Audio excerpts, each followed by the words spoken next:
Hello, church. Been a while. I'm glad to be back from training. Glad to be trying to get back into the routine of everything. I wanted to take a moment. Something happened while I was gone, rather big, with implications to our church, and that's the SBC, the Southern Baptist Convention, which technically only exists a couple days out of the year. We like to say that anyway. In any case, it's the gathering of all Southern Baptists together to decide on how we're going to operate and to make statements on what we believe about ongoings. And this happened while I was out at training. I was therefore not able to go, and our church did not send any messengers this year. It's actually questionable if we could have. We've got to do some church reporting and paperwork and whatnot that we historically haven't done. We're going to be getting back involved in this soon, but we call ourselves Southern Baptist, and if we're going to be Southern Baptist, then we need to be in full-fledged and friendly cooperation. So that's in the future. I look forward very much to participating. In the meantime, although we didn't get to participate, I want to make you all aware, though I wasn't a messenger, I was very closely watching what was going on and wanted to share with you a few of the biggest things that are going on at the national level, the Southern Baptist Convention, that I'm personally concerned with. As with everything in church life, we're all fair, open. I am open to everybody and their thoughts and opinions. But again, as is the purpose of me making these videos, so that you can know the mind of your pastor and just kind of how I'm thinking. So I will always tell you what I think, and you are free to agree or disagree. So with that, first of all, this was the 100-year anniversary of the cooperative program. The cooperative program, if you're not familiar, it's the thing our Annie Armstrong went to. It's the thing Lottie Moon, all those monies go to. And we, as a church, if you look on our budget, give a portion of our budget every month to the Southern Baptist Convention by means of the cooperative program. And all this money gets pooled together and used ostensibly for missions. All right, so a couple things with this as we're thinking about the 100-year anniversary. We're thinking about how to understand the cooperative program, and as you're going to see in a moment, it ties together with everything else I have to think about what happened. First of all, we have to note it's absolutely a wonderful program, and that needs to be understood. That we, as an individual local church, we talked about this on Sunday nights, talking through ecclesiology. There's a lot that we cannot do. We can't afford to do. Even your biggest churches in the convention, there's a lot of things they simply can't afford to do by themselves. So we cooperate, and because of that cooperation, we're able to do large scale projects, to fund missionaries and have security for them to serve for long haul, to have staff that can oversee missionaries and help do the logistics for them. All of this, great things. The number of people who have been impacted through the cooperative program are perhaps inestimable. But I'm also concerned. So a couple of things with the cooperative program. The Southern Baptist Convention is a large entity. And it's made up of the churches, but let's not fool ourselves. It is a separate, individual, autonomous beast. It's a large political body that has a lot going on, and it manages itself to some degree. And whenever you have a large entity, there is going to be bureaucracy and misuse of funds. And that's very much the case with the cooperative program. So on the one hand, you couldn't get that kind of money together unless you have this large institution. but also when you have a large institution, you're going to have waste. So some of this is to be expected, but it's a little bit of a problem, and that's going to I'm going to give a few thoughts on that later, but keep that in mind. So you have misuse, but you also have an attitude that I don't like very much. It's personally impacted me as an individual. I won't go into that story, but there's this perception that your contribution to the cooperative program is everything, and you're not a good Southern Baptist. You're not a good Christian. Almost is the way they'll make you feel if you're not giving through the proper channels, the proper percentage, etc., and so forth. That's a bad attitude. There's nothing in Scripture that says I have to give the cooperative program. I think it's good. But there's nothing in Scripture. It's not a sin issue to split or to create hierarchies where, okay, it's almost like football, like A&M football. If you're a really big time donor, you get the big seats and you get the recognition because you give lots of money to the system. So we're going to honor you, and we're not going to honor the little guy who doesn't give much because he doesn't have much, or the little church. It's a little bit of a problem, and I've noticed it cropping up.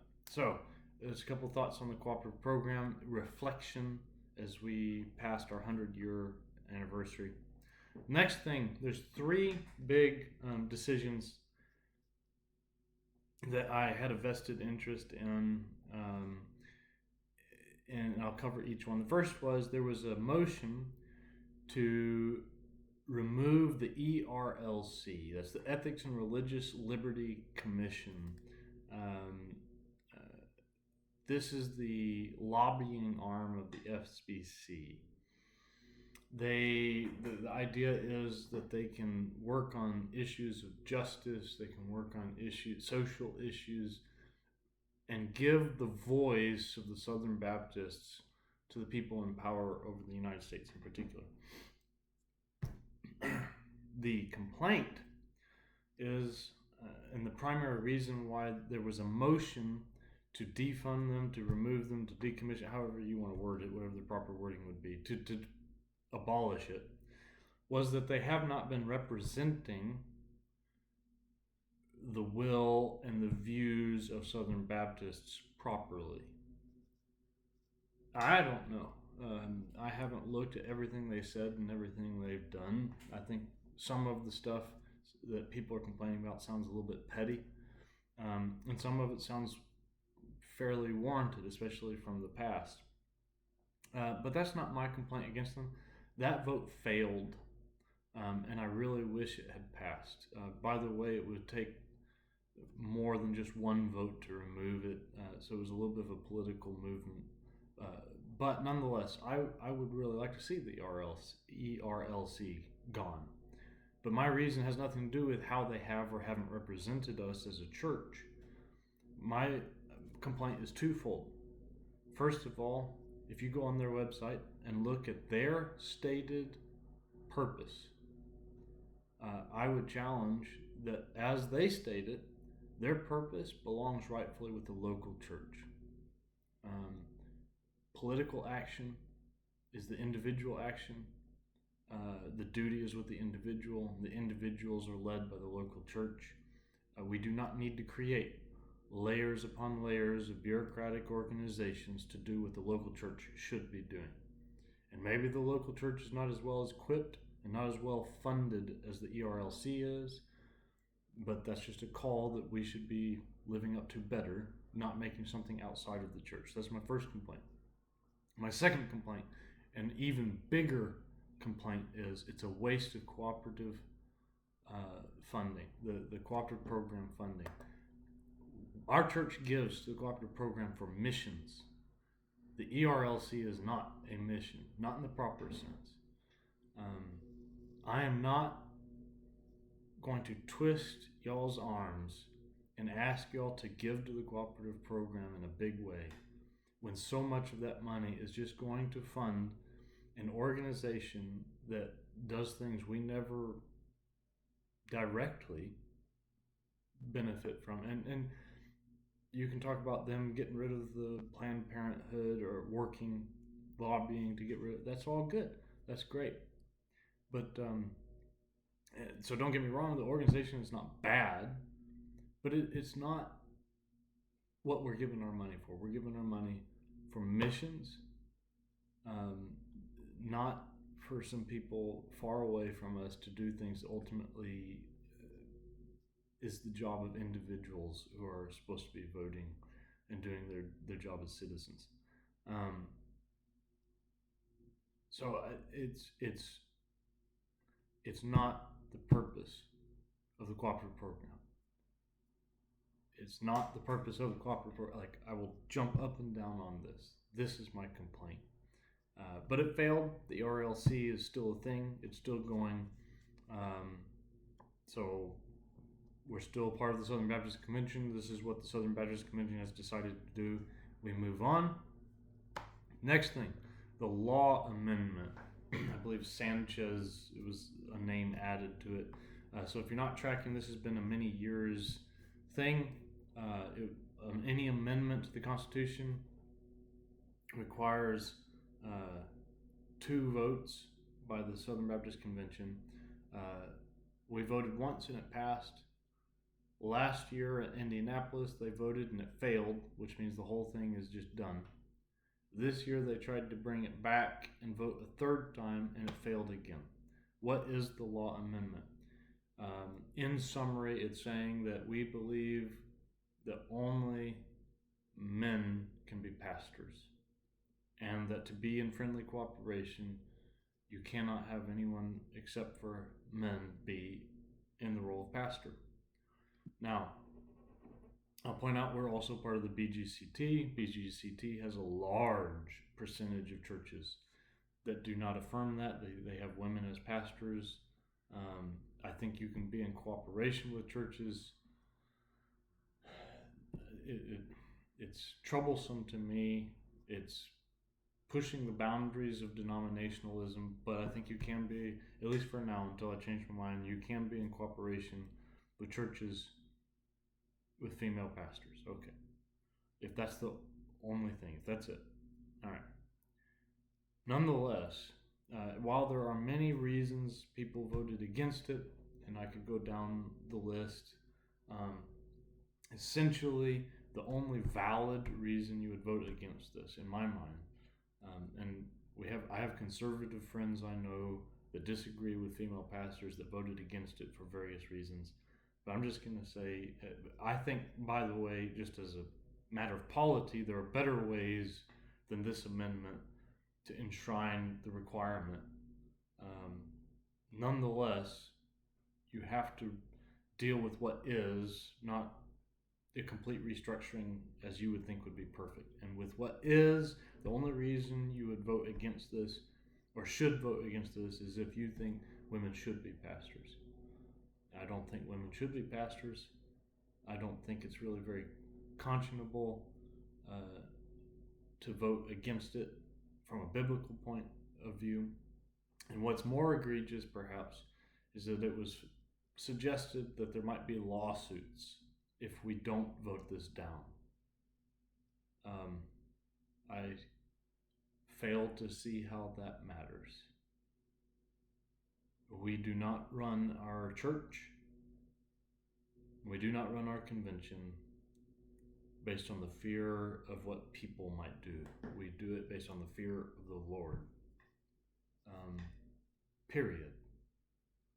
So that law amendment failed. I wish it had passed. Finally, there were 2 issues of transparency. The executive committee, which is the folks that run the non-existent SBC, while it's not existing. Anyway, a little bit snide, but still. The executive committee runs business affairs between conventions. They had a plan for supposed transparency, specifically financial transparency. And there was also a movement from the floor to use what is called 990 transparency. It's an industry standard for nonprofits. I was against the executive committee request. It passed. And I was for the 990 move, and it failed. So it's a clean sweep against everything I wanted to see happen at the SBC, unfortunately. Fact, and I won't go into all the details on this, but hopefully you all know me well enough at this point to know I'm all for transparency. I think the more the better. Are there issues which require confidentiality? Well, obviously, yes. And anybody who suggests otherwise is naive and never done the job, nor are they familiar with the legality and the requirements of the law that require, in many cases, confidentiality. But we should be as absolutely transparent as is humanly, legally possible. And the SBC has not been. There's a lot of room for transparency. And given what I said at the very beginning about the misuse of money, they can call it the perception of misuse. I call it the reality of misuse. Regardless, the only way to clear that up is transparency. I think our cooperative program funds are being wildly misused. We also voted during the SBC to give, I think it was $3 million. I could be wrong on that, but to give a large sum of money from cooperative funds to pay lawyer fees. Again, cooperative program funds meant for missions, being constantly drained and used for other things. It begins to feel a little bit like the federal government with Social Security. So here's the deal. Am I against us giving to the cooperative program? No, I'm not. I think it's a good program. You're also not going to hear me stumping for it very much. I'm not going to ask us to increase our giving. I'm not going to be jumping up and down from the pulpit asking for designated giving. By the way, this church has been incredibly generous, particularly in designated giving, meaning the special offerings above what the church has voted in the budget to give, which is a great testimony, the giving heart of this church and the heart for missions. But at this point, the cooperative program seems so murky, and the lack of willingness to be genuinely transparent. And I don't think the executive committee's proposals help at all. I'm simply unwilling to ask our orphans and widows to cough up the last two mites to give to business suits and large bureaucratic organizations. Perhaps that's a little bit harsh, but that's kind of how I feel. And like I said, the whole point of this is to be transparent with you on how I feel. So that's some of the events from the Southern Baptist Convention. I'll be coming out with some other videos for other things that I've wanted to address in the next little bit as I have time, but I felt like this was one of the most pressing things to report to y'all as a church. And I appreciate y'all, and talk to you soon.